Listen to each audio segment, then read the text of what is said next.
Hey, welcome in. Well, you have got to be kidding me. Here's the headline. No self-awareness. Trudeau says countries, quote, turning towards slightly more authoritarian leaders. Okay.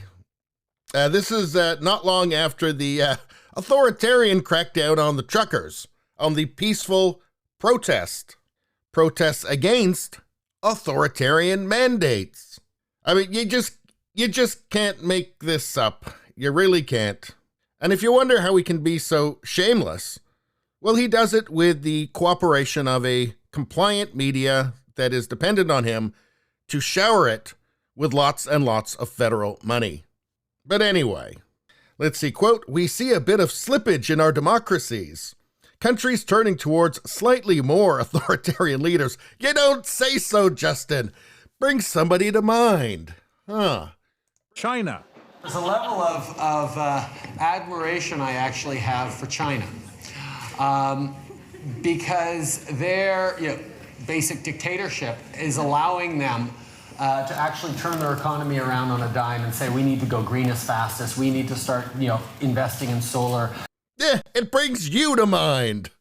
So what happened here? The Prime Minister discussed the slippage in our democracies while seemingly unwilling to discuss his own authoritarian crackdown on pro-freedom Canadian truckers, an inquisition against his own people pursued with an unprecedented activation of the Emergencies Act on the freedom protesters.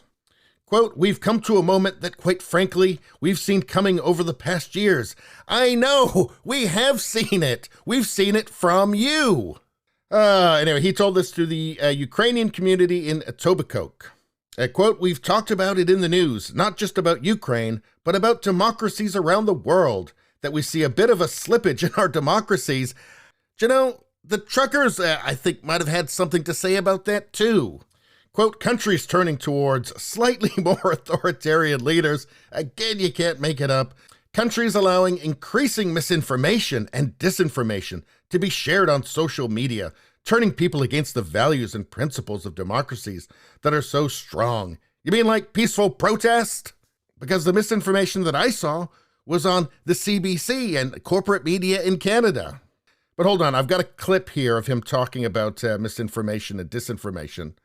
The greatest threat to democracy in the world today is truckers. At this very moment, there are Russian truckers operating in the Ukraine, spreading military supplies, but also misinformation and disinformation. They're fringe. They're so fringe, I just can't even. Also, current year, the future is female, and Great Reset. Transmission ended. Oh, Justin. In this quote, Trudeau is seemingly attempting to advocate for further censorship as a means to prevent authoritarian ideals from poisoning the minds of Canadians. The objective of censoring Canadians is not new for the Trudeau government. Just over a year ago, the Liberals attempted to pass legislation that would force every social media user to be accountable to a government bureaucracy. This was Bill C-10, which is now currently being reintroduced as Bill C-11. So, I don't know, what were you talking about, Justin, about slightly more authoritarian leaders? Anyway, that's all I got to say about that. Please subscribe, like, and share. That really helps me out. If you'd just like to listen, there's the podcast Radio Baloney. It's on pretty much every platform. If you look for it, you will find it. Thank you very much. I'll see you next time.